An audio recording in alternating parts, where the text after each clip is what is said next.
Assalamu alaikum wa rahmatullah, bienvenue à tous. Le temps est un concept commun à tous. Il rythme notre journée, définit notre âge et marque le passage des événements. Mystérieux, insaisissable, le temps pourrait être considéré comme quelque chose d'abstrait, mais il s'agit en réalité de l'une des créations d'Allah. La conclusion qui découle des découvertes de la science moderne est que le temps n'est pas absolu, mais qu'il est relatif. En d'autres termes, le temps s'écoule plus lentement pour les objets sous certaines conditions. La relativité du temps découle des théories d'Einstein apparues au XXe siècle. Le temps est une perception psychologique qui dépend des événements, de l'environnement et des conditions. Mais si je vous disais que le Coran faisait déjà allusion à la relativité il y a plus de 14 siècles. Par exemple, la totalité de la vie d'une personne est en réalité d'une très courte durée, comme il est indiqué dans le Coran, dans le sens du verset. Le jour où il vous appellera, vous lui répondrez en le glorifiant, vous penserez cependant que vous n'êtes resté sur terre que peu de temps. Et dans un autre verset, le jour où il les rassemblera, ce sera comme s'ils n'étaient restés dans leur tombeau qu'une heure du jour. Dans certains versets, il est indiqué que les gens perçoivent le temps différemment et que parfois, les gens peuvent percevoir une très courte période de temps comme étant particulièrement longue. La conversation qui va suivre, tenue par des personnes au cours de leur jugement dans l'au-delà, est un bon exemple de la relativité. Allah dit dans le Coran, dans le sens du verset, il dira « Combien d'années êtes-vous restés sur terre ?» Ils diront « Nous y sommes demeurés un jour ou une partie d'un jour. » Interroge donc ceux qui comptent, il dira « Vous n'y êtes demeurés que peu de temps si seulement vous saviez. » Dans d'autres versets, il est dit que le temps peut s'écouler à des rythmes différents dans des contextes différents, comme la parole d'Allah. Cependant, un jour auprès de ton Seigneur équivaut à 1000 ans de ce que vous comptez. Mais également, les anges ainsi que l'Esprit montent vers lui en un jour dont la durée est de 50 000 ans.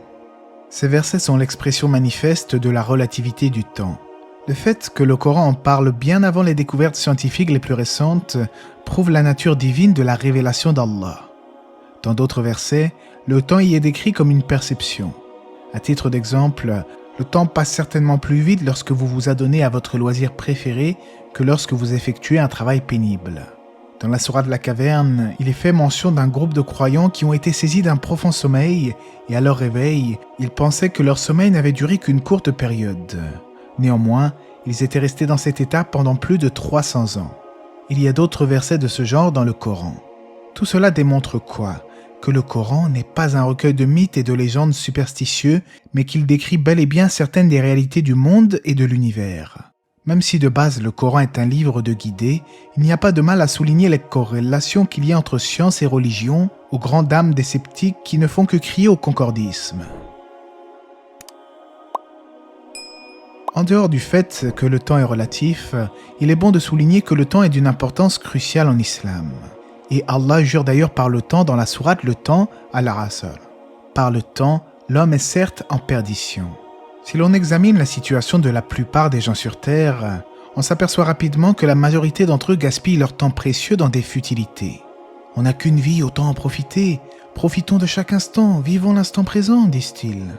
Mais en réalité, il n'y a pas véritablement d'instant présent, car aussitôt que tu penses être dans le présent, tu es déjà dans le passé. À quoi bon jouir d'une vie aussi courte et dérisoire au détriment d'une vie éternelle que Dieu promet à ses serviteurs dévoués? Le poète arabe a dit vrai lorsqu'il a dit « Sûrement, nous sommes heureux des jours que nous traversons, et pourtant, avec chaque jour qui passe, c'est une partie de notre vie qui s'en va.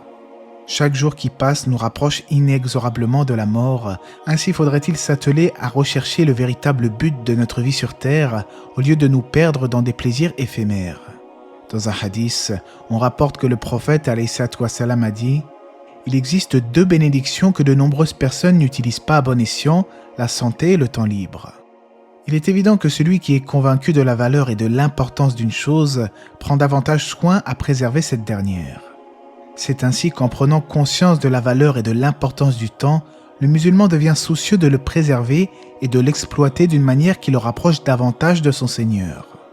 Ibn Jawzi disait au sujet de la valeur du temps « L'homme devrait réaliser l'importance et la valeur de son temps pour ne pas en perdre un instant sans y faire un acte d'adoration et y offrir une bonne parole ou une bonne œuvre. » Ibn Qayyim, quant à lui, dit de son côté « La perte de temps est pire que la mort, car la perte de temps te coupe d'Allah et de la demeure dernière, tandis que la mort te coupe seulement de la vie et des êtres vivants. En définitive, le temps est en perpétuel mouvement. Il définit les saisons qui passent, le printemps avec l'éclosion des fleurs, puis l'automne avec les feuilles qui tombent, et finalement l'hiver où plus rien ne pousse avant que le cycle ne se répète. Il en est de même pour l'être humain. Nous naissons, grandissons, vieillissons, puis finalement nous mourrons, mais après cela, nous serons ressuscités à l'image de la végétation qui repousse au début du printemps. Reste à savoir si le jour de cette résurrection, nous serons prêts à rencontrer notre Créateur. Allah sait mieux, j'espère que ce rappel vous aura été bénéfique. N'hésitez pas à vous abonner. Que la paix et les bénédictions d'Allah soient sur le prophète, sa famille et ses compagnons.